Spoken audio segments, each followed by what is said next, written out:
श्रोताओं, आज बहुत हर्ष के साथ मैं डॉक्टर गुप्ता को आपके सम्मुख प्रस्तुत करने जा रहा हूं। डॉक्टर पंकज गुप्ता एक काउंसलर के तौर पर काम कर रहे हैं और आज हमसे बहुत डिटेल में इस बारे में बातचीत करेंगे कि ह्यूमन बीइंग की वेलनेस को कैसे मेंटेन किया जाए, कैसे ढूंढा जाए और उसका कैसे इलाज किया जाए, मदद करेंगे। तो सबसे पहले डॉक्टर पंकज गुप्ता, मैं आपका स्वागत करता हूं। आपने अपने व्यस्त समय में से समय निकाला और हमारे स्टूडियो आए और हमसे बातचीत करने के लिए तैयार। ऑडियंस, मैं ये चाहूंगा कि डॉक्टर पंकज गुप्ता अपना परिचय अगर स्वयं दें तो बहुत ही बेहतर बात रहेगी। कारण ये है कि ऐसी शख्सियत की जो मल्टीफेसेट पर्सनैलिटी होती है उसको अगर ये स्वयं एक्सप्लेन करेंगे तो ज्यादा बेहतर होगा। Doctor Pankaj Gupta. Thank you doctor गंभीर जी। मैं डॉक्टर पंकज गुप्ता काउंसलर की तरह से भी मैं काम कर रहा हूँ और मेरा जो ऑर्गेनाइजेशन है जिसका मैंने बनाया है उसका नाम है conquer the success. Yes, that is very important. So conquer the success एक नया नाम है, एक नया कॉन्सेप्ट के साथ आया। इसको मैं थोड़ा सा एक्सप्लेन करना चाहता हूँ आपको। जैसे अगर हम एक मकान का या किसी प्रॉपर्टी का हम मालिक बनना चाहते हैं, yes. हम क्या करते हैं, हम उसको पैसा देते हैं और उससे खरीद लेते हैं, यानी एक प्रोसेस ऑफ एक्सचेंज। या दूसरा तरीका जो होता है मालिक बनने का वो क्या है, जैसे देखें पुराने राजा महाराजा थे, वो दूसरे की टेरिटरी को कॉन्कर करते थे। yes. यानी उसके राजा तो बन जाते थे, उसके मालिक तो बन जाते थे, लेकिन उसके बदले में कोई कॉस्ट नहीं देना होता था। यानी कॉन्कर का मतलब है I want to be the owner without paying the cost. अब आते हैं सक्सेस के ऊपर। सक्सेस के लिए अगर हम देखें, जैसे मैंने बहुत सारी ट्रेनिंग्स अपने करियर में मैंने अटेंड की थी, जैसे leadership skills, managerial skills, time management, prioritisation, बहुत सारी चीज़ें हैं जो हमें सक्सेसफुल होने के लिए ज़रूरी है लाइफ में, और उन सब के ऊपर मैंने ट्रेनिंग अटेंड की। लेकिन शुरू से मेरे दिमाग में एक क्वेश्चन होता था कि सक्सेसफुल तो हम बन जाएंगे लेकिन किस कीमत पर। Yes, that is very important. आज अगर हम देखें डॉक्टर साहब, सो सक्सेसफुल होने के लिए या सक्सेसफुल होने की दौड़ में जब हम भागते हैं, yes. हमारी हेल्थ जो है वो खराब हो जाती है, yes. हमारी हैप्पीनेस जो है वो खराब हो जाती है, exactly. और हमारे रिलेशंस जो है वो खराब हैं। चाहे आप आज हस्बैंड वाइफ रिलेशंस देखें, चाइल्ड पेरेंट रिलेशंस देखिए, चाहे आप बॉस सबऑर्डिनेट रिलेशंस देखें, सारे रिलेशंस खराब हैं। तो एक सवाल मुझे हमेशा से रहा मेरे दिमाग में कि क्या इस कीमत पर सक्सेसफुल होना, इज इट रियली अफोर्डेबल और yes. whether it is worth the game or not, whether it is worth the game or not। yeah. इस कीमत पर मुझे सक्सेसफुल होना है। और सक्सेस क्या कर रही है? Success is something like, I remember saying कि हम अपनी लाइफ को ही खत्म करते जा रहे हैं, जस्ट एक लाइवलीहुड को कमाने के लिए। yes. You know, don't waste your life just to earn the livelihood। yes. Rather you make your life more stressful. You make your life more Yeah. stressful just for the success। And Just success, because you are itching for success, yeah, and you are always finding a shortcuts, ढूंढ रहे हैं, Exactly. कुछ ढूंढ रहे हैं, you are इधर उधर हाथ पांव मार And रहे then हैं। what is the definition of success? yeah, That is also important. yeah, we'll come to that। What is the definition of success? That is also important। We will Yes. come to that। yeah. Now, coming to this, so then the program of Conquer the Success that I designed, that is, I want success in life, no doubt about it.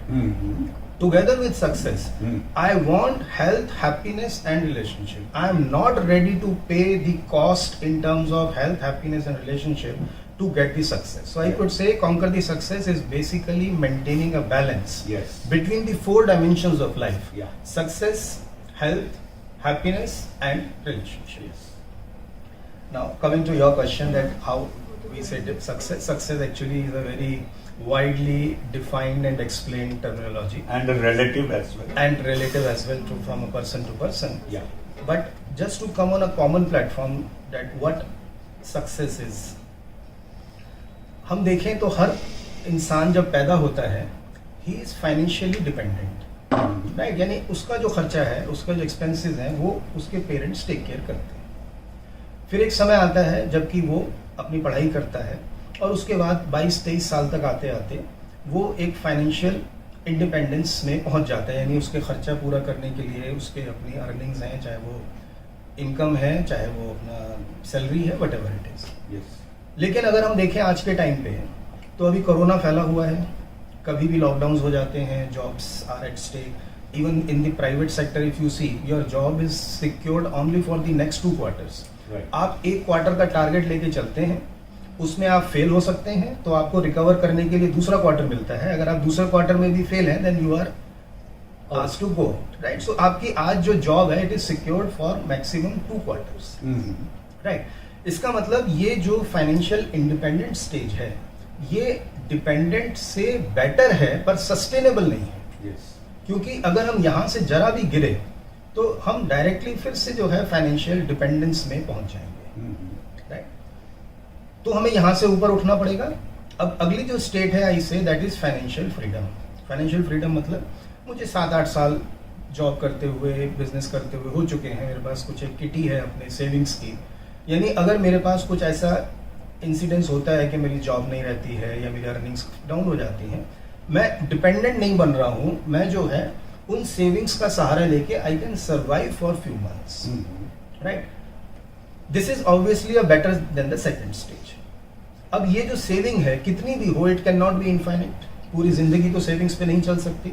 इसका मतलब ये state, financial freedom की जो state है, ये भी कोई long sustainable नहीं है। Then I say we have to move to one more stage, that is अब मेरे एक्सपेंसेस पूरे करने के लिए मुझे कुछ भी काम करने की जरूरत नहीं है। तो फिर एक्सपेंसेस पूरे कैसे होंगे? वो जो सेविंग्स मैंने की हैं, अब मैंने उसको इस तरह से इन्वेस्ट कर दिया है ताकि मुझे उस सेविंग से मुझे जो रिटर्न्स आती हैं, it could be rental income, it could be dividends, passive income जो मुझे आती है, that is sufficient to take care of my expenses. Now I am not promoting the idea in the society कि हम अगर उस स्टेज पर 40-45 years तक पहुंच जाते हैं तो हम उसके बाद काम ना करें। आई am not promoting this idea, but then working in itself is a joy. Exactly, you can work for joy, you can work to build your wealth, you can work for your passion and hobbies, you can work to give back to the society. Yes. But working will not have a motivation just for the survival. Yeah. And I call this stage as a financial abundance stage. Yeah. Now, if a person moves in this particular direction, by the age 22-23 he becomes financially independent, by 32-33 if he becomes a financial freedom, and around 44-45 if he reaches to a state of financial abundance, I say that he is on the path of success. Okay. बहुत बार ये बोला जाता है पैसा बहुत कुछ नहीं कमा सकता, नहीं दे सकता, लेकिन प्रैक्टिकली देखें दोस्तों तो पैसा बहुत कुछ हमें दे सकता है। Yes.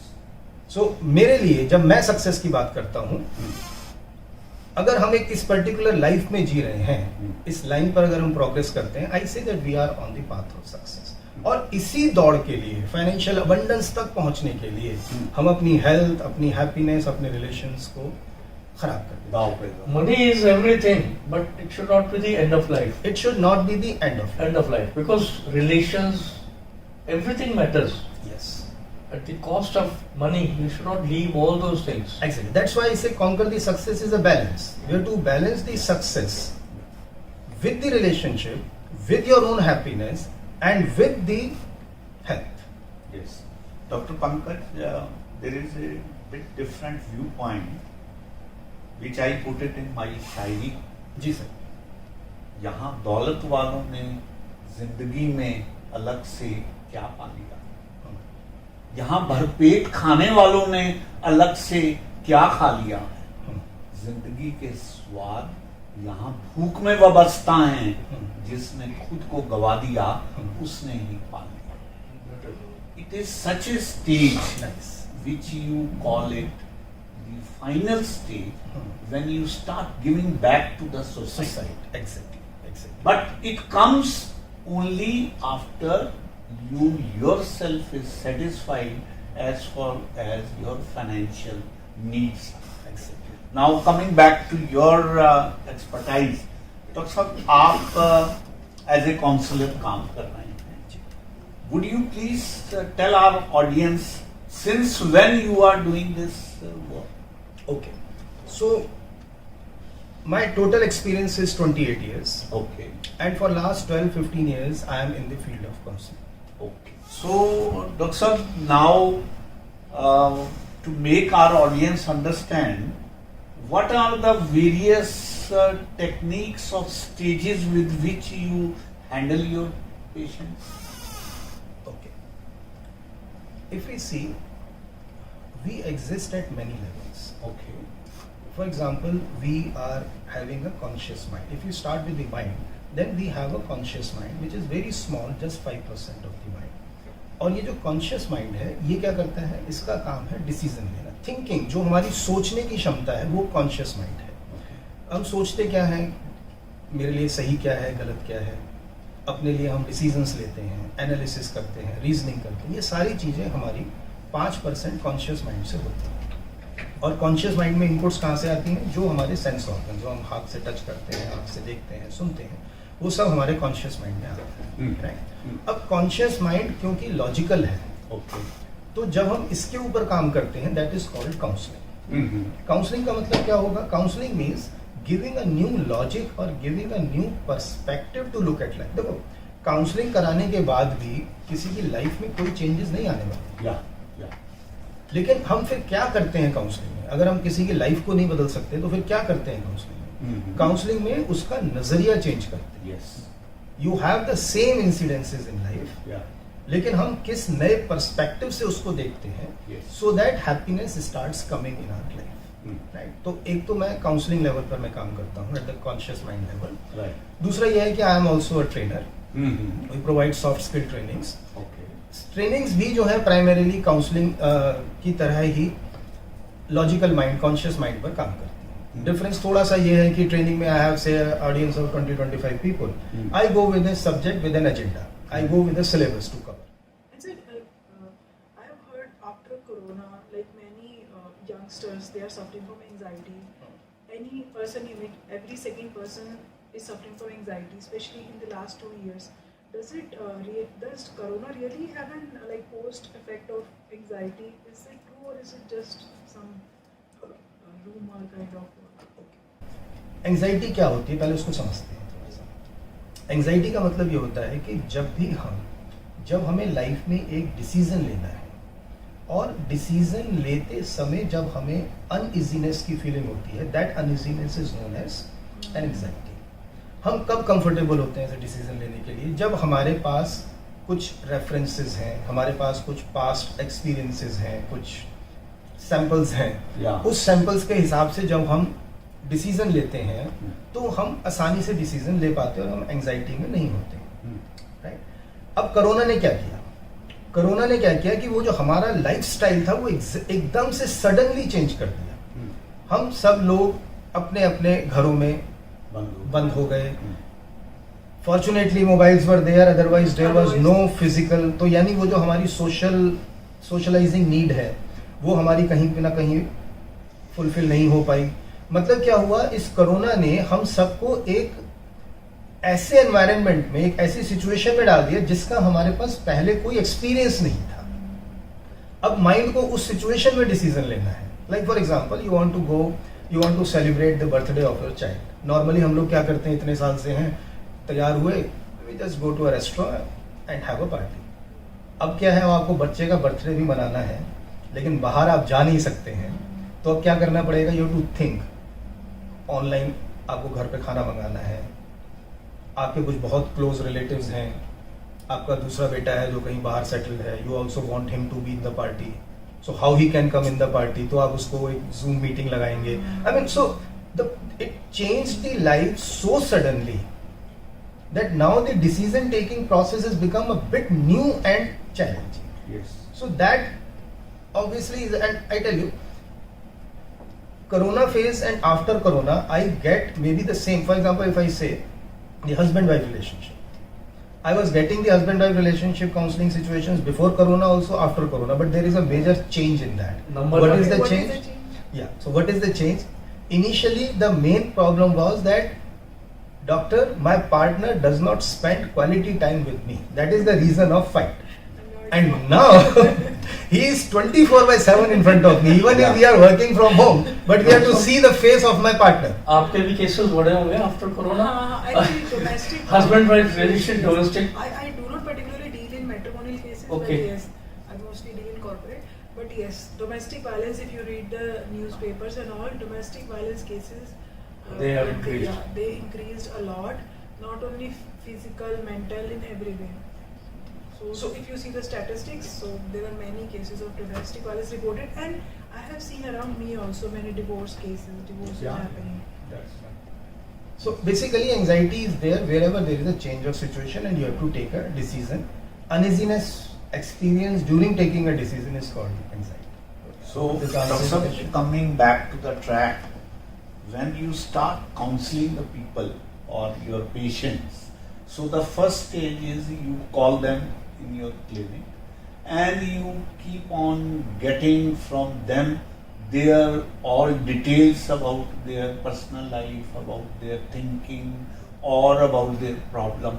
Then how do you go ahead? Okay.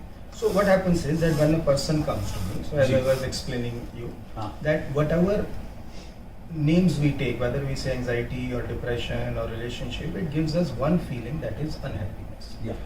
और लाइफ में हमें क्या चाहिए? अगर हमें अच्छा करियर चाहिए, अच्छी हेल्थ चाहिए, अच्छा पार्टनर चाहिए, अच्छा खाना चाहिए, anything that we do only for happiness. यानी हमें चाहिए हैप्पीनेस, हम हैं अनहैप्पीनेस पे, राइट? तो पहले जब मेरे पास क्लाइंट आएगा, ही इज अनहैप्पी. बहुत बार क्या होता है कि ही इज नॉट क्लियर. सबसे पहले क्वेश्चन लोगों का था, डॉक्टर मुझे पता नहीं, I am confuse whether I am really suffering from depression और नॉट, हाँ. Whether I am really having an anxiety और And not. then there is a confusion also कि ये depression है मुझे कि anxiety है. एंजाइटी वो है. भी सो एक in mind करेक्ट. तो मैं उनको ये बोलता हूँ, आप ज्यादा टेक्निकल नामों में ना जाएं, Yes. चीजों को आसानी से पकड़ें. Yes. सिंपल सी बात यह है, क्या आप किसी भी कारण से अपने आप में अभी नाखुश हैं? चाहे वो जॉब फ्रंट हो, रिलेशनशिप फ्रंट हो, हेल्थ फ्रंट हो, any. If yes, then you need counselling. If you feel that you are happy presently, you don't need counselling, right? That's the first thing. The second thing, then we start taking the details कि उसकी क्या reasons हैं जो presently उसको unhappy कर रहे हैं, और फिर उसके हम बचपन तक जाते हैं कि उसका बचपन में क्या क्या इंसिडेंसेस हुए हैं, पेरेंटिंग कैसी रही है, उसका स्कूलिंग कैसा रहा है, कोई फिजिकल अब्यूज़ या अब्यूज़ किसी तरीके का भी हुआ है कि नहीं हुआ है, वो सारी चीज़ें देखते हैं. उसका रिलेशनशिप कैसे हैं, कोई ब्रेकअप्स हुए हैं, अफेयर्स एंड ब्रेकअप्स का कुछ हिस्ट्री है, अगर मैरिज लाइफ का, depending on the situation we take all the details. और उसके बाद फिर डिसाइड करते हैं कि उनके लिए काउंसलिंग करना है, माइंड थेरेपीज करना है, स्पिरिचुअल एंगल से मेडिटेशन करना है. That we take a call depending on the problem that comes out based on the details of the patient. तो सर मेरा ऑब्जर्वेशन ये है, please watch me for this.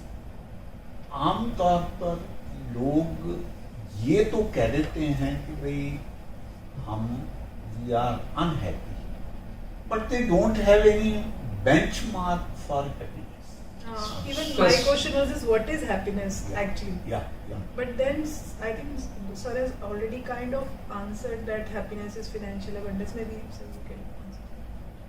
Of नहीं, course, आप क्या these are- समझे आप बताएं. नहीं, हाँ. मुझे ये समझ में आया कि actually my question initially Yeah. was this only, what sir is saying, what is happiness? Because I also seek happiness and I feel कि क्या है happiness. So then what sir said initially कि financial abundance plus health plus family, so everything when it is properly at their place. I'll So quote maybe- one example. I had my good career. I'm happy as far as, but I was. But that you are saying retrospective. I'll just one example. Please allow me to speak. Mukesh Gambhir, as everybody knows, we are class fellows since 60 years. दोस्त हैं पुराने. मैं retire हो गया Himalaya truck से, अच्छी position से retire हुआ. आई वाज डूइंग, घर बैठा रहता था, कुछ काम करने को नहीं था. पिछले 3 महीने से I am coming to this radio and probably I have not gain financially इतना ज़्यादा, मेरे को अबंडेंस में पैसा नहीं है, but I am very happy sitting with him. That is happiness. जो हैप्पीनेस मैं घर बैठे नहीं ले पा रहा था, I am in his company. So in my opinion, I'm very successful today मेरे को लगता है कि वी आर हैप्पी। हम लोग दिन भर बातें करते हैं, दिन भर खाना खाते हैं, आप जैसे लोगों से मिलना होता है। व्हाट मोर यू जी need? Sir. Sir actually I think हर एक एज और स्टेज पे भी हैप्पीनेस का डेफिनेशन आई थिंक बदलता है। It changes. रहता है। अब तो सर आप ही आंसर नहीं, आप लोग काफी बिल्कुल। देखो, मेरे लिए बहुत इंपॉर्टेंट ये है कि आप क्या समझते हैं और कहाँ आप में गैप्स हैं। मैं उसी गैप को फिल करूँ, वो ज्यादा बेटर है। इफ आई हाँ। Again go with an agenda, तो फिर वो काउंसलिंग नहीं है, ट्रेनिंग है। हाँ हाँ नहीं डॉक्टर साहब, let me precisely put whatever we all have said. देखिए, हर एक आदमी की जो हैप्पीनेस का क्राइटेरिया है वो एज स्टेज के साथ बदलता है। As he was saying that he may not be financially gaining something concrete, but he is satisfied, he feels happy, right? Now this is one particular situation. Secondly, if somebody who only takes the criteria as the money base, for him it is not worth visiting there. Third, if she has come from Delhi to talk with us from spending her own money and coming here and talking here in the radio for other people, it provides her happiness. Similarly is the case with you now. You are here just to gain further satisfaction and happiness with this, that you are outletting your philosophy, your theory to the ordinary people. So my point is, there is no hard and fast criteria for anybody to feel happy with particularly fulfilling those benchmarks which are ordinarily taken to be the criteria. Doctor साहब का topic मेरे ख्याल रह गया। नहीं वो हम अभी करवाएंगे। हाँ, क्योंकि आप जो मेथड बता रहे थे हमें बाहर, will come to those methods. हाँ। डॉक्टर साहब किस तरह से ट्रीट करते हैं? हाँ। तो पहले मेथड्स के ऊपर बात कर लेते हाँ, हैं, हाँ। फिर इस क्वेश्चन पे भी आएंगे, क्योंकि ये Yes. बहुत ही heart searching question heart searching question भी है, और ये सबको ही मतलब तंग करता है। तंग करता है। Yes. सबके लिए एक इशू तो है, इसको Yeah. थोड़ा समझेंगे। या coming to the techniques that we you are adopting. तो जैसे मैंने कहा कि काउंसलिंग और ट्रेनिंग के बारे में एक्सप्लेन किया कि हम लॉजिकल माइंड पर जब काम करते हैं, इसके बाद होता है हमारा सबकॉन्शियस माइंड विच इज 95%, और वहां पर हमारे सारे एक्सपीरियंसेस हैं, सारी इमोशंस हैं, सारी फील। दो कैटेगरीज देखें, हम सोच सकते हैं, सोचने की फैकल्टी कौन है? Logical mind, conscious mind. हम फील करते हैं, फीलिंग की फैकल्टी क्या है? Subconscious mind. तो वहां पे फीलिंग्स हैं, इमोशंस हैं, एक्सपीरियंसेस हैं, सारी मेमोरी है, हैबिट्स हैं, नॉन वॉलेंट्री फंक्शंस जो हमारी बॉडी के होते हैं, सांस चलना, खाना हजम होना, वो सब भी सबकॉन्शियस माइंड। हमारे वैल्यूज जो हैं, हमारे संस्कार, what is dos and don'ts for me, वो मेरे रिलीजन से आते हैं, फैमिली से आते हैं, Yes. सोसाइटी से आते हैं, ये सब हमारे सबकॉन्शियस माइंड में है। अब सबकॉन्शियस माइंड में क्या है कि वो सारी जो पास्ट है वो वहां पर स्टोर्ड है। अब बहुत बार क्या होता है, जैसे फियर है, एक बच्चे की बचपन में पिटाई होती है, उसके मन में फियर बैठ गया। अब बच्चा बड़ा हो गया, बच्चे की अब पिटाई भी नहीं होती है, लेकिन वो जो उसकी पर्सनैलिटी में जो फियर बैठ चुका है, अब वो चाहे अपने रिलेशनशिप में जाए बड़े होकर, चाहे वो अपने करियर में जाए, जॉब में जाए, कहीं भी जाएगा, क्या होगा, वो जो फियर है वो उसकी पर्सनैलिटी में हमेशा रहेगा। उसको हमेशा एक फियर होगा, हमेशा उसको एक फियर होगा कि मैं जो कर रहा हूँ वो सही कर रहा है, what ever the fear is. Sir इसमें मेरा क्वेश्चन है, जैसे कुछ चाइल्ड अब्यूज है, बचपन में मार पड़ी तो फियर है, और कुछ लोग अब्यूजिव भी हो जाते हैं, ऐसा भी होता है क्या? आई कम टू दैट। सो दूसरा क्या, जैसे आपको reactions are different with different people. Reciprocate करते हैं, वो किसी भी हिसाब से करें, वो अपने सबकॉन्शियस माइंड में जो उनके चल रहा है, दे रिएक्ट टू दैट। अब दूसरा जैसे क्या होता है, अब देखिए हर पेरेंट जो है वो बच्चे को प्यार करता है अपने हिसाब से, अपने तरीके से, लेकिन एक बच्चा अगर उसके मन में ये बैठ गया कि मेरे पेरेंट्स मुझे प्यार नहीं करते हैं, और मैं ये कोई थ्योरेटिकल नहीं बोल रहा हूँ, I think the patients that I get, around 50% of them, maybe more, are suffering from a deep rooted problem, that is lack of love. Okay comparison भी होता है बच्चों में आपस में, कंपैरिजन हो या पेरेंट्स अपने तरीके से इम्प्लीमेंट करवाना चाहते हैं, लेकिन बच्चे को लगता है पेरेंट्स आर डोमिनेटिंग, किसी भी तरीके से हो, लेकिन अगर बच्चे को ये फील हो गया that I have a lack of love, तो ये नेचर में अगर हम देखें तो नेचर वैक्यूम बर्दाश्त नहीं करता। आप एक खाली बर्तन लें, उसको आप एक भरी बाल्टी में डिप करते हैं तो क्या होगा, वो जो वैक्यूम है tries to suck the water from all the direction. इसी तरह से अगर मेरे अंदर एक वैक्यूम ऑफ लव है तो वो जो लव है अब मैं दुनिया में हर जगह से सक करने की कोशिश करूंगा, क्योंकि वो जो मेरा वैक्यूम है मैं उसको फिल करने की कोशिश करूंगा। अब इसको फिल करने के लिए मैं बहुत बार वो बिहेवियर करता हूं जो कि मुझे लॉजिकली मालूम है कि सही नहीं। जैसे कई लोग मुझे बोलते हैं sir I know the other person is using me, लेकिन मैं उसको क्यों यूज करने देता हूं, I find pleasure in, because वो मोमेंट्स जब वो मुझे प्यार करता है, मेरा पार्टनर, मेरा बॉयफ्रेंड, वो ही मुझे बहुत प्लेजरेबल होता है, राइट। तो some part I think it answers your question. तो पॉइंट ये होता है कि जो सबकॉन्शियस में अब ये जो एक्सपीरियंसेस आए हैं ये मेरे प्रेजेंट को इफेक्ट तो करते हैं, लेकिन अब वो तो पास्ट से आए हैं, जबकि मैं विक्टिमाइज था, पास्ट तो अंडू नहीं कर सकते, फिर क्या करेंगे। तो जब हम सबकॉन्शियस माइंड पर डायरेक्टली काम करते हैं it is called mind therapies. Mind therapy में क्या करते हैं कि वो जो पुराने स्कार्स हैं उनको हील करते हैं, क्लीन करते हैं और फिर पॉजिटिव इमोशंस उसमें फीड करते हैं। That is called mind therapies. No, meditation is different, mind therapy is different. We can say it is like a hypnotherapy, जहाँ पे कि हम लोगों को ट्रांस में ले जाते हैं और ट्रांस में ले जाने के बाद वहां पर सजेशन थेरेपीज करते हैं। No medicine is involve in this. वहां पर जब सबकॉन्शियस में सजेशंस देते हैं तो जो 95% एक बार किसी चीज को एक्सेप्ट कर लेता है तो आप समझिए the majority of it is accepted, तब इमीडिएटली हमारे बिहेवियर चेंजेस होते हैं। तो दूसरा जो डायमेंशन है जहां पर मैं काम करता हूँ that is at the level of subconscious mind through the techniques of mind therapies or hypnotherapy. Doctor, you are not providing any medicine? No medicines because counselors medicines नहीं prescribe कर सकते हैं।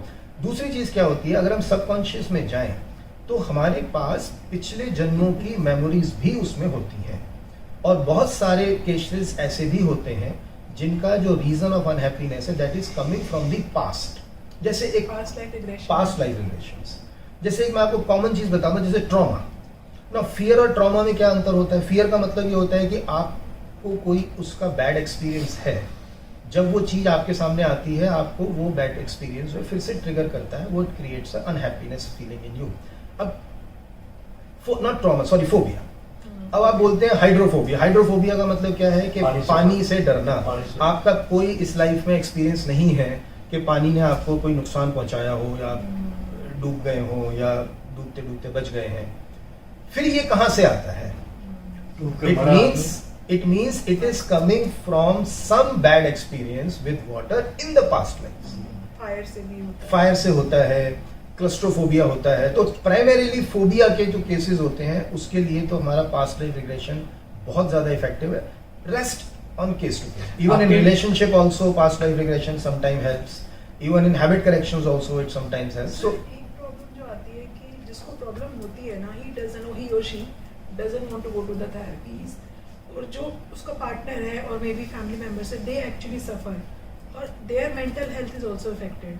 So how to bring someone to the counselor? Family में आपके जिस पता है he also knows कि I'm suffering. It's such a taboo first of all, no one wants to go. और अगर वो नहीं जाते हैं तो उसमें जो दो क्वेश्चन है इसमें, एक तो ये कि how to make someone agree to go to a counsellor, and the second thing is जो फैमिली के ऊपर इफेक्ट पड़ता है उनकी मेंटल हेल्थ पे, how they cope up with that thing. Okay, तो आपके मैं अभी सारे क्वेश्चंस मैं पार्क करता चलता हूँ। ठीक है। मैं एक सवाल डॉक्टर साहब मैं भूलना चाहूँ, आपका कोई ऐसा एक्सपीरियंस हुआ जो कि पास्ट लाइफ में आपको लेके गए पेशेंट को और ठीक हुआ? बहुत सारे हैं, मैं आपको उसको भी मैं पार्क करता हूँ। एक question please remember this, it sounds very interesting. Right, इस टॉपिक को पहले पूरा कवर कर लेते हैं। तो ये हो गया सबकॉन्शियस माइंड, जिसके जहां पर मैं जो टेक्निक यूज करता हूं दैट इज हिप्नोथेरेपी या mind therapy and past life regression and life between lifes. मरने के बाद और अगला जन्म लेने से पहले हमारी जो सोल है या जो स्पिरिट है, the right word is spirit, जो स्पिरिट है it undergoes up through a process of preparation for the next birth reviews of the last birth learnings, तो वहां भी लोगों को लेके जाते हैं. So these are the techniques that I work at the subconscious level.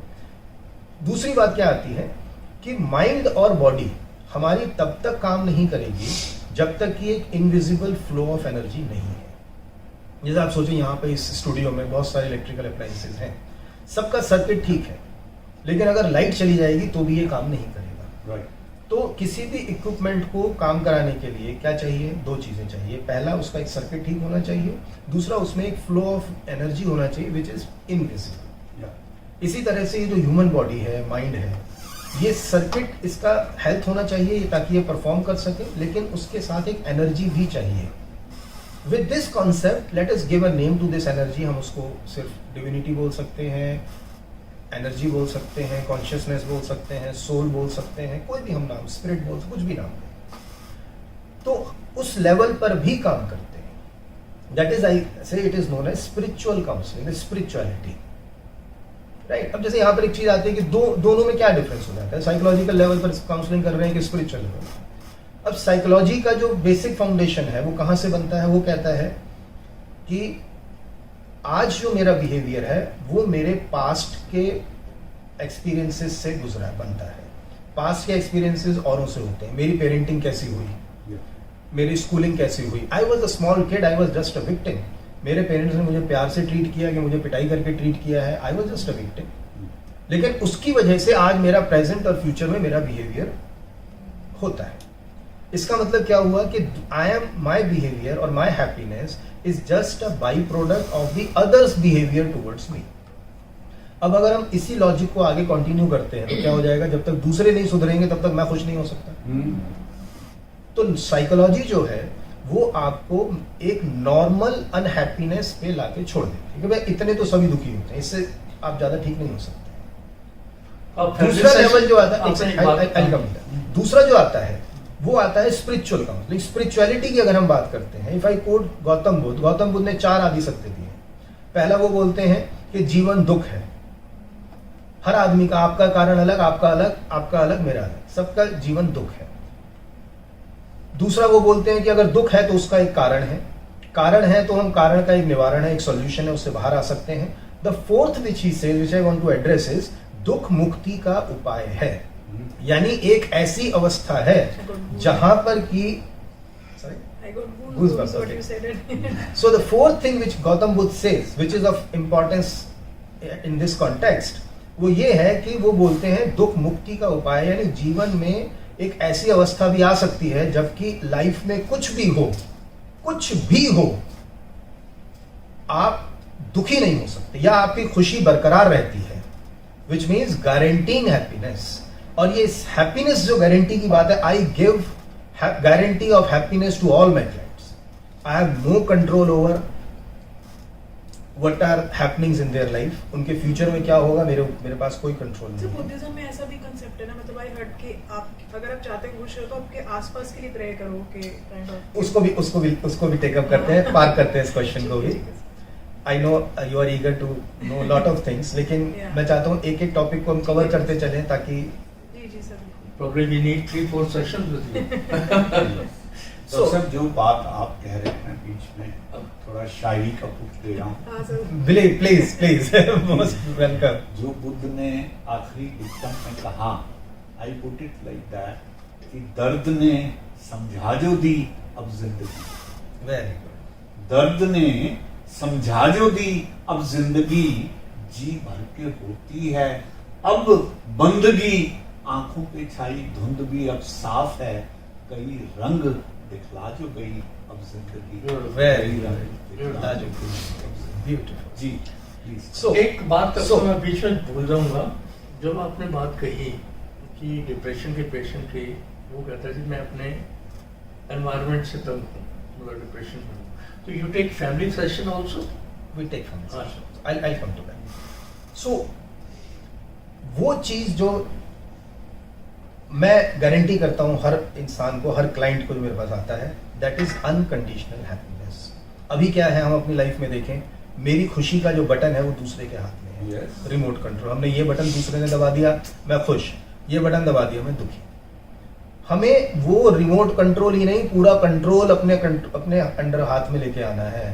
कोई भी मुझे दुखी नहीं कर सकता। Yes. And that is a state, I am not talking about idealism और philosophy, I am telling by my own experience after attending this state of happiness. Beautiful.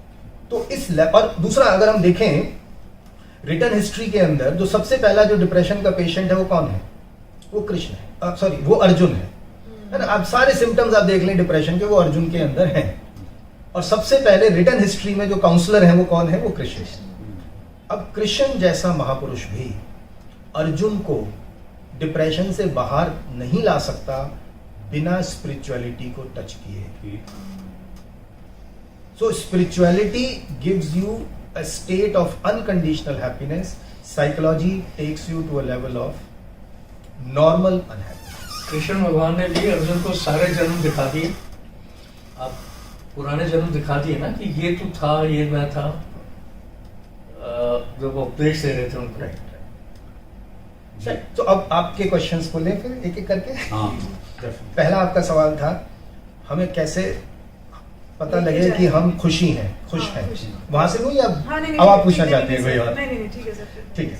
आपने बोला कि जैसे सभी लोगों ने, आपने यही कहा था कि कभी जो है वो पैसा नीड हो जाती है, हाँ। कभी कुछ नीड हो जाती है। मैं आप ही के पॉइंट से एक ऑब्जर्वेशन आपको देना चाहता हूँ।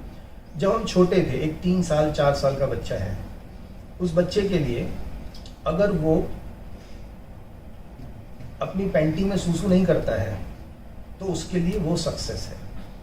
ठीक। जब बच्चा 6-7 साल का हो जाता है, आपने उसको सामान लेने के लिए भेजा और वो मार्केट से अपने आप घर पहुंच जाता है, तो उसके लिए वो सक्सेस है। 15 साल का बच्चा हो जाता है, 10th क्लास में उसके मार्क्स अच्छे आ जाएं, उसको स्ट्रीम अपनी पसंद की मिल जाए, वो उसके लिए हैप्पीनेस है, या वो उसके लिए नीड है उसकी, राइट? वो उसको हैप्पीनेस देती है। 17 साल में हो जाता है तो बच्चे को क्या लगता है कि 12th में मेरे मार्क्स अच्छे आ जाएं, मैं एक प्रोफेशनल कोर्स में, law, engineering, what ever it is, मैं उसमें एडमिशन हो जाए, it is success for that child and that gives happiness. 18 साल में ड्राइविंग लाइसेंस मिल गया जी मेरे को, राइट? 21 साल के हो गए, अब ग्रेजुएट हो गए हैं, 23 साल के हो गए, नौकरी मिल गई है, 30 साल के हो गए, फैमिली बन चुकी है, राइट? 35 साल के हो गए तो प्रमोशंस हो चुकी हैं, बिजनेस अच्छे स्टेज पे आ गया। भूल गए गर्लफ्रेंड बॉयफ्रेंड मिल जाए तो सक्सेसफुल। वो मैंने फैमिली में कवर कर दिया, सर सब मत बुलवाओ। यहाँ तो 13 साल की उम्र में ब्रेकअप होते हैं, राइट? 45 साल की उम्र में आ जाता है तो आदमी को लगता है यार अभी भी मैं जवान हूँ। Looking young is the definition of my happiness और सक्सेस, उस हिसाब से हेल्थ, राइट? 60 साल 50 साल में अब आ जाते हैं तो मेरे बच्चों को कैरियर अच्छा मिल जाए, वो मेरे लिए सक्सेस है। 60 साल की उम्र में आ जाते हैं तो ये होता है यार अपना हाथ पांव चलते फिरते रहते हैं, एक सोशल सर्कल है, जैसे आपने मुझे बताया कि रिटायर होने के बाद आप यहाँ आ गए, what you got is actually a social circle, right? तो उससे खुशी मिलती है।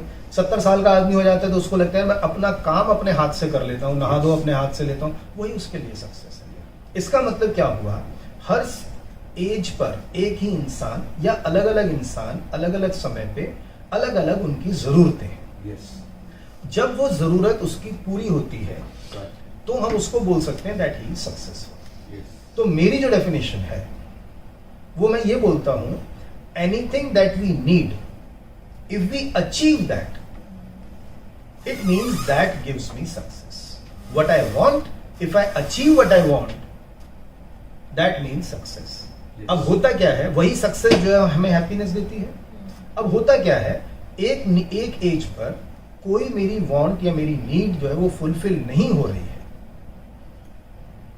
तो वो मुझे मेरे लिए अनहैप्पीनेस का कारण बन जाती है। जैसे आप रिटायर हो गए ऑफिस से, आप एक बहुत अच्छी पोजीशन से आए हैं, एक सोशल सर्कल हमारा रहता है, एक रूटीन हमारा बना हुआ है, रूटीन बना रहता है तो बॉडी भी एक्टिव रहती है, एक हमारी अथॉरिटी रही है। रिटायरमेंट के बाद बहुत सारे चेंजेस लोगों के अंदर आते हैं और सबसे बड़ा चेंज ये आ जाता है कि अब बच्चे बड़े हो चुके हैं, सब अपने अपनी लाइफ में सेटल्ड हैं, लोनलीनेस एक आ जाती है। आपकी रिक्वायरमेंट क्या होती है रिटायरमेंट के बाद, कि मुझे एक सोशल सर्कल मिल जाए जहां मैं दिन में 3-4 घंटे भी पास कर ली तो अच्छा, बाकी टाइम तो सैर करके उससे निकल जाते हैं। आप सोचिए, क्या आपकी यही नीड थी जब आप 40 साल के थे? अगर आपको 40 साल में सोशल सर्कल मिल गया होता और बड़ा, तो शायद वो आपके पेन का कारण बन जाता।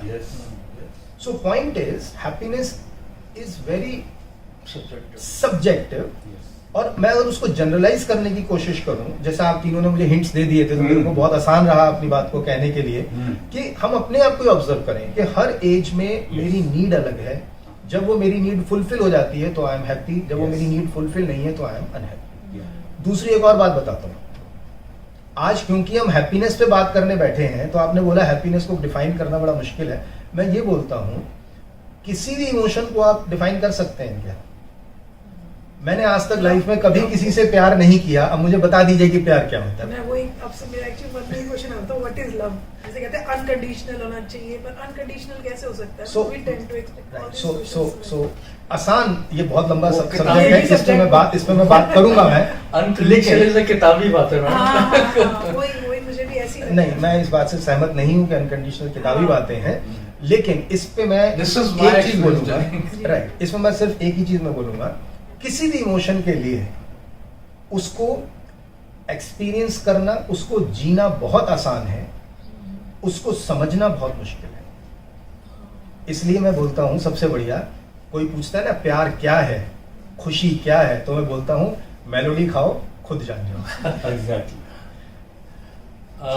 और आपके कुछ क्वेश्चंस थे जो हमने जी सर, मेरा ये पार्ट था किए कि थे कोई कि प्रॉब्लम मान लीजिए फैमिली में किसी को होती हाँ, है right. और वो आना नहीं चाहते, हाँ. मतलब बहुत ज्यादा प्रॉब्लम बन चुकी राइट, है। पहली चीज इसमें 2-3 डायमेंशन से इसको समझना है। क्यों समझना है? क्योंकि ये एक इम्पॉर्टेंट है चाइल्ड पेरेंट रिलेशनशिप की। अगर हम बात करते हैं, मेरे पास बहुत सारे फोन पेरेंट्स कैसे आते हैं कि जी बच्चा जो है वो आने को तैयार नहीं है, और हमें मालूम है कि बच्चा पढ़ाई पे फोकस नहीं कर रहा है, बिहेवियरल इश्यूज हैं, मार्क्स अच्छे नहीं आ रहे हैं, हेल्थ ठीक नहीं है, लेकिन बच्चा काउंसलिंग के लिए रेडी नहीं है। बहुत कॉमन चीज़ है। हस्बैंड वाइफ रिलेशनशिप में भी ये होता है कि रिलेशंस स्पॉइल्ड हैं, लेकिन एक पार्टनर रेडी है काउंसलिंग के लिए, दूसरा आने के लिए तैयार नहीं है। और मैं आपको बताता हूँ कि मेरे पास जो रिलेशनशिप केसेस आते हैं उसमें 80% ऐसे हैं जिसमें एक ही पार्टनर आता है, दोनों नहीं आते। तो ये बहुत इंपॉर्टेंट है, इसलिए तो मैं इस फिर क्वेश्चन कैसे को इस क्वेश्चन को मैं लेना चाहता हूँ। इसमें 2-3 डायमेंशन से इस पॉइंट को समझेंगे। पहली चीज तो हम ये समझते हैं कि काउंसलिंग में आप किसी को फोर्स नहीं कर सकते, राइट। और एक चीज जो मैं हर उस इंसान को बोलता हूं जो किसी को लेके आना चाहते हैं और नहीं वो आ रहे हैं, उसको मैं एक ही चीज बोलता हूं, याद रखिए, हम लोग साइकोलॉजी में जो पढ़ते हैं वो ये होता है कि there is a stimulus and there is a response, right. यानी मेरे साथ कुछ एक घटना घट रही है, उसके हिसाब से मैं रिस्पॉन्ड करता हूं। जैसे मैं आपको बताता हूं कि मेरे एक क्लाइंट हैं, शी इज फेमस डॉक्टर, और उसके जो हस्बैंड हैं वो भी अच्छे पढ़े लिखे कॉर्पोरेट पोजीशन पर वो काम कर रहे हैं, और काफ़ी टाइम से वो साथ नहीं रह रहे थे।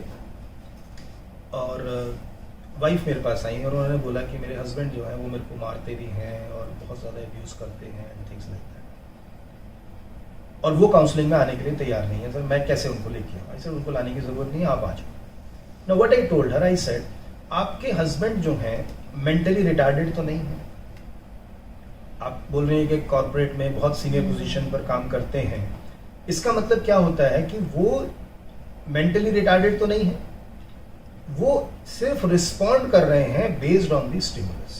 हाँ, ये बोल सकते हैं कि उनका मारना उनका एक रिस्पॉन्स है, उनकी जगह कोई और इंसान होता और आप यही स्टिमुलस देते उनको तो वो शायद चिल्ला देता आपके ऊपर। तीसरा इंसान होता और यही स्टिमुलस होता तो वो शायद शांत हो जाता। कुछ लोग गुस्से में एकदम शांत हो जाते हैं, 3-4 दिन बात नहीं करेंगे। Response could have been different based on their individual personalities, but no response can be there till stimulus is not there. Yes. Now, if your partner is not coming, if the other person is not coming, then you come for counseling and you learn the techniques कि कैसे आप अपने उस stimulus पर काम कर सकते हैं। And fortunately, ये मेरे ख्याल से 4-5 साल पुराना केस है, if I remember correctly, और उसके बाद से only she had come for the counseling, और उसके बावजूद भी उनके जो रिलेशंस हैं वो बहुत बढ़िया उनके रिलेशंस चल रहे हैं। That's one thing. यानी फैमिली में देखें, it is a need system. एक बच्चा है, बच्चा नहीं आना चाहता काउंसलिंग के लिए, लेकिन हम ये समझते हैं कि बच्चा जो है पेरेंट्स की रिस्पेक्ट नहीं करता है, बिहेवियरल इश्यूज है, यानी कहीं ना कहीं वो पेरेंट्स से नाराज है, राइट। अब अगर हम उसकी नाराजगी का स्पेसिफिक कारण नहीं जान पाते क्योंकि बच्चा नहीं आ रहा हमारे पास, तो भी पेरेंट्स से वो नाराज है, इतना तो हम समझ सकते हैं। दुखी आदमी ही गुस्सा करता है, जो दुखी नहीं है वो गुस्सा नहीं करेगा। अगर बच्चे का एग्रेसिव बिहेवियर है, मतलब क्या वो कहीं ना कहीं तो दुखी है। तो उस केस में क्या करते हैं कि पेरेंट्स की काउंसलिंग करते हैं, जिससे कि अब वो क्या बेस्ट इंप्रूव कर सकते हैं अपने स्टिमुलस से। और जैसे ही आप स्टिमुलस इंप्रूव करते हैं, रिस्पॉन्स ऑब्वियसली उसमें चेंज हो जाते हैं। So this we can do with anyone, हम उसको फोर्स नहीं करेंगे। हम ये देख सकते हैं कि इसके बिहेवियर को चेंज करने के लिए और जो लोग रिस्पॉन्सिबल हैं उनके साथ हम इनडायरेक्ट काउंसलिंग मेथोडोलॉजी अप्लाई कर सकते हैं। This is one thing. आप देखिए, जिंदगी का एक जो होता है ना मकड़ी का जाला, उस तरह से है। आप सोचिए इस पूरे स्टूडियो में मकड़ी का जाला लग जाए, आप एक कोने से हिलाएंगे तो आप ये मत सोचिए कि उसके दूसरी तरफ का जो जाला है वहां पे उसका इफेक्ट नहीं आएगा। It is so tightly knit कि आपने एक जगह से हिलाया तो पूरा हिलता है। पर सर अगर एक ऐसा केस हो जिसमें कोई मैनिपुलेटर हो या हैबिचुअल लायर है, मतलब उसमें फैमिली का क्या रोल हो सकता है? मतलब स्पेशली अगर एक हस्बैंड वाइफ का रिलेशनशिप में, तो उसमें आप उसमें क्या मतलब वो कुछ भी आपको लगता है कि ऐसे चेंज हो सकते हैं या कुछ स्टिमुलस से कुछ फर्क पड़ सकता है? देखो, यहाँ पर एक चीज़ ये आती है कि हस्बैंड वाइफ रिलेशनशिप में अगर हम देखते हैं, वहाँ पे बहुत सारी चीज़ें डिफरेंट हो जाती हैं। क्यों हो जाती हैं डिफरेंट? क्योंकि हस्बैंड जो है वो एक अलग एटमॉस्फेयर से ग्रो करके आ रहा है, उसकी पेरेंटिंग अलग है, उसके एक्सपीरियंसेस अलग हैं। वाइफ जो है वो अपने एक्सपीरियंसेस से आ रही है। वहाँ पे इश्यूज ये होते हैं कि मेरे लिए जो नॉर्मल है एज अ हस्बैंड, वो मेरी वाइफ के लिए नॉर्मल नहीं है, क्योंकि she is coming from a different family and different personality. जो वाइफ के लिए नॉर्मल है वो मेरे लिए नॉर्मल नहीं है। तो हमें उस लेवल पर पहले तो चीजों को देखना है। अब हमें लगता है कि वो झूठ बोलता है और हमें लगता है कि वो झूठ बोलना गलत है। उसके जो संस्कार हैं, उसके जो एक्सपीरियंसेस हैं, उसकी जो एक्सपोजर हुआ है लाइफ में, शायद उसके लिए झूठ बोलना इज कन्वीनियंस। देखो, एक चीज आप याद रखो कि कोई भी इंसान, व्हेन आई से कोई भी इंसान, आई एम टॉकिंग ऑफ दोस्त जो कि मेंटली फिट है। हाँ, otherwise they are doing well. हर इंसान, कोई भी इंसान जानकर कभी भी अपना नुकसान नहीं करता। कोई भी इंसान गलत नहीं करता। ये अलग बात है कि दूसरे को गलत लगे या समय के बीतने के बाद हमें लगे कि जो डिसीजन मैंने लिया था वो turn out to be wrong. वो फ्यूचर बता सकता है। लेकिन जब आप सोचिए, आपसे मैं अगर बोलता हूं, क्या आपने कभी कोई ऐसा डिसीजन लिया है जान के जो कि आपको नुकसान ही करेगा? कभी नहीं करते। तो जब हम हस्बैंड वाइफ की बात करते हैं, व्हाट आई से इज कि हम दूसरे के पर्सपेक्टिव को, उसकी पर्सनालिटी को हम समझने की कोशिश करें। हस्बैंड वाइफ की जो रूट प्रॉब्लम आती है, मैं देखता हूँ, वो ये होती है कि हम समझने की कोशिश नहीं करते, हम अपने आप को दूसरे को समझाने की कोशिश करते हैं। डॉक्टर साहब, आप जैसे आपके पास पेशेंट आया, like I am a patient, I am talking to you number of things, how do I assess कि मेरे को स्पिरिचुअल काउंसलिंग की जरूरत है या मेरे के ऊपर से चल जाएगा, ऐसे काम चल जाएगा? ये मेरे सीक्रेट्स हैं। ओके, अच्छा, देन नहीं, अल्टीमेटली बेसिकली यही है, just on the lighter side, basically यही है कि जब मुझे पता लगता है कि आपका रीजन ऑफ अनहैप्पीनेस क्या है, फिर उसके हिसाब से मैं खुद असेस करता हूँ कि is it only from the understanding point of view, is it coming from the deep rooted experiences of your past, और उसके हिसाब से फिर हम थेरेपीज जो है वो डिसाइड करते हैं। आप ऐसे सोचें कि मेडिसिन जो है, बुखार की बहुत सारी मेडिसिन हैं, और डॉक्टर से पूछा आप कैसे डिसाइड करते हैं कि कौन सी मेडिसिन, तो what you will say, I have my own techniques of diagnosis. See, technique वही है, चाहे वो फिजिकल इलनेस हो चाहे मेडिकल इलनेस हो, there is a diagnosis, based on the diagnosis the doctor decides a treatment. Okay, second question is कि आपने ऐसे काफी केसेस ट्रीट करे हैं जो स्पिरिचुअल लेवल पर जाकर आपने करे हैं? बहुत केसेस की, बहुत सारे केसेस की। मैं तो यही मानता हूँ कि अनकंडीशनल हैप्पीनेस बिना स्पिरिचुअलिटी के आ ही नहीं सकती। ओके, थर्ड क्वेश्चन, जब आप ऐसे पेशेंट्स ट्रीट करते हैं, बिकॉज आप दूसरे वर्ड से कनेक्ट हो रहे हैं, स्पिरिचुअल वर्ल्ड से कनेक्ट हो रहे हैं। Okay. You are talking about life between lives. Yes, आप Life स्पिरिट से between कनेक्ट lives. हो रहे हैं, तो आपको उसका इल इफेक्ट आता है क्या? कभी ऐसा कभी Your how do you handle that? Because once I come to know that I'm talking to a spirit, so it will last impact on my mind. नहीं, ऐसा मेरे साथ तो ऐसा नहीं होता है। ऐसा नहीं होता। ऐसा नहीं होता है। I'm yet आपका to- एक क्वेश्चन था कि पास्ट लाइफ का आप कोई अपना एग्जांपल उसको कोट बताएं। बहुत सारे केसेस हैं। एक जो मुझे ऑफन याद आ रहा है विच इज वेरी रिसेंट, एक लड़की है, she is around 31-32 years of age, hmm, और उसकी मदर का फ़ोन आया कि at this age she is not ready to marry, तो सर आप कुछ हेल्प कीजिए। तो उसके बाद किया, then I spoke to her, she had lot of reasons of unhappiness. तो आई सेड कि चलो हम अपनी हैप्पीनेस पे काम करते हैं। केस डिटेल्स ली, पता लगा कि एक कॉमन चीज़ उसकी ये है कि वो कहती है कि मैं कभी भी सोशलाइज नहीं होती। जब भी बचपन में भी अगर मेरे स्कूल का कोई कन्वोकेशन प्रोग्राम या कोई फेट वगैरह होता है या स्टेज प्रोग्राम्स होते हैं, तो मैं साइकिल स्टैंड पर जाके बैठ जाती थी, क्योंकि साइकिल स्टैंड उस समय बिल्कुल खाली होता था। तो मैं अकेली जाके साइकिल स्टैंड पे बैठ जाती थी, मैं फंक्शन कभी देख नहीं थी। अब उसके ऊपर हम लोगों ने काम करना शुरू किया। So I took her to into the past life regression.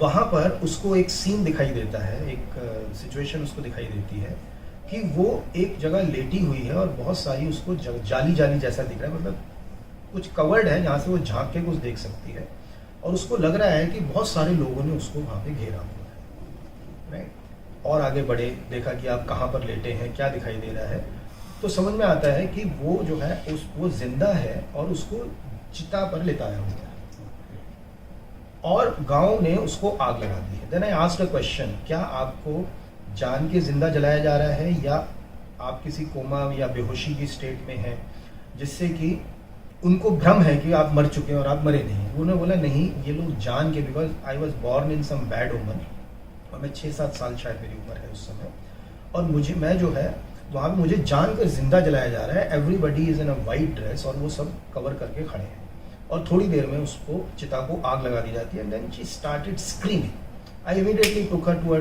क्योंकि उस पेन से गुजारने का कोई मतलब ही नहीं है जिंदगी को जलाने का। देन आई टुक हर के okay let's move forward, and then she said कि I am out of my body, I can see कि मेरी बॉडी जो है वो आग पर जल रही है, और बहुत सारे लोग जो हैं गांव में घेर के खड़े हैं, जो कि सफ़ेद रंग की ड्रेस वहाँ पर पहने हुए हैं, राइट। अब ये जो सीन है, अब क्या होता है इस लाइफ में, जब भी वो एक गैदरिंग को देखती है, नॉन वॉलेंटरीली उसको वो जो पेन है वो ट्रिगर हो जाता है।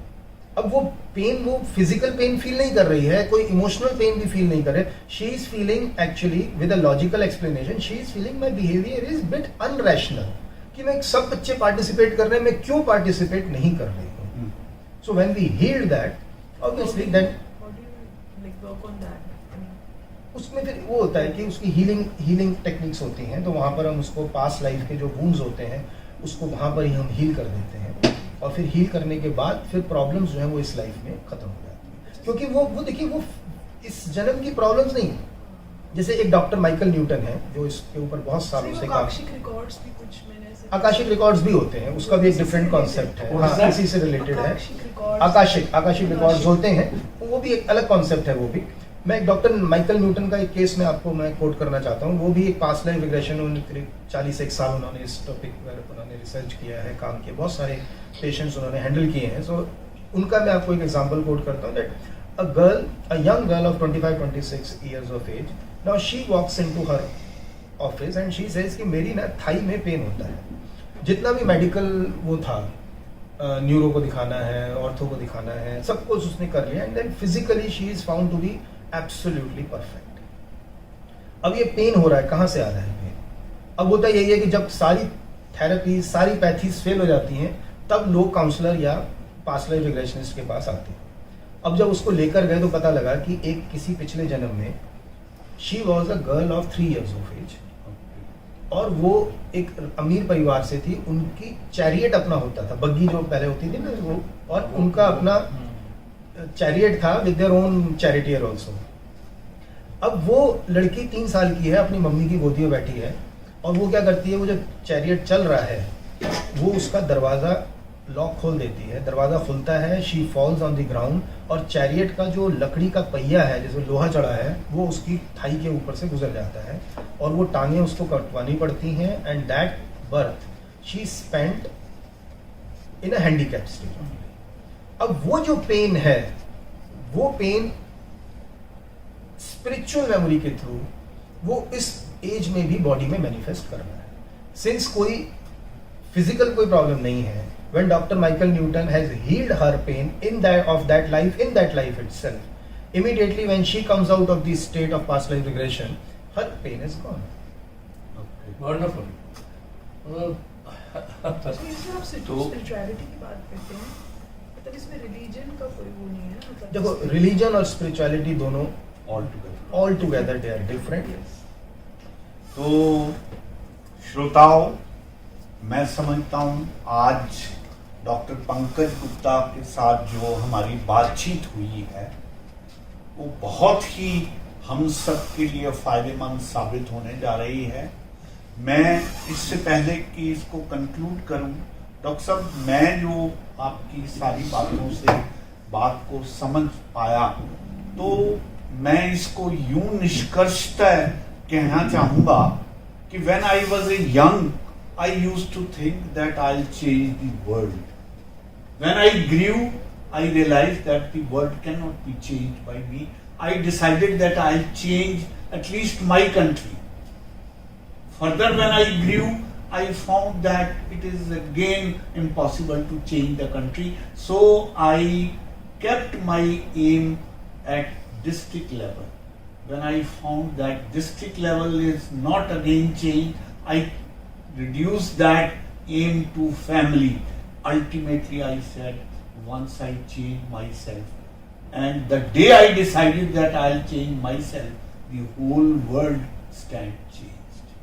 So my humble contention is that working on our circumstances, once if we understand ourselves and try to accommodate various people according to their needs and their this thing, so many problems they get over. And again I revert back to Buddha's philosophy, साम्यक जीवन, साम्यक भोजन, साम्यक चिंतन आपकी बहुत सी समस्याओं को हल करता है। आपने मॉडर्न तरीके से जो सारी बातें बताई हैं, I think they are going to be helpful to our audience. Thank you very much. Dr. Sahab, I would like you to please spell out your telephone number so that our audience, if they are interested to contact you, they can contact. And please tell where is your clinic if somebody wants to come to your clinic so that they can come. So my phone number is 99537 99435. The name of the organization is Conquer the Success. So if you search on Google by the name Conquer the Success, you will find me. Yes. You have your own website. I have my own website also. So the moment you search Conquer the Success on Google, you will get everything to know about me. You asked about my office. So presently I am running my clinic from Gurgaon, but I am online also available. Okay, nobody has asked, but let me ask this question or answer this question, because this is also a very important thing. Yes. As a counsellor लोग पूछते हैं कि online counselling ज़्यादा effective है कि नहीं है, तो मेरा आंसर उसमें यही रहता है कि एज अ काउंसलर मुझे अपने पेशेंट को टच नहीं करना, मुझे कोई बॉडी टेम्परेचर नहीं लेना, मुझे कोई पल्स रेट मॉनिटर नहीं करना है. It is just a talk therapy. So अगर हम आज जो हमारी लेटेस्ट मोबाइल टेलीकम्युनिकेशन टेक्नोलॉजीज़ हैं उनका इस्तेमाल करते हैं, we are as good in a video call as if we are sitting in front of each other. So I am available at your doorsteps through a video call. Sir जो working days and working hours. I am working all 7 days, and I start working early at 8 a.m. in the morning and I work up to 11 p.m. in the night.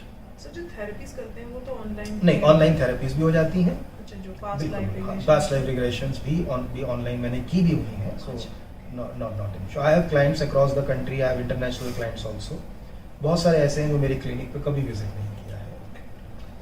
तो अपनी audience को हम ये बात कहना चाहेंगे कि आप इस वीडियो को देखें, इसको लाइक करें और आगे इसको डेफिनेटली बाकी अपने मित्रों में भी आप शेयर करें, ताकि जो बेनिफिट आप उठाने जा रहे हैं वो बेनिफिट बाकी आपके मित्रगण भी उठा सकें। इन्हीं शब्दों के साथ हम डॉक्टर साहब आपका पुनः आभार व्यक्त करते हैं, डॉक्टर पूजा सिंह का भी और मिस्टर प्रवीण वैद का हम आपसे इजाजत लेते हैं। बहुत बहुत धन्यवाद।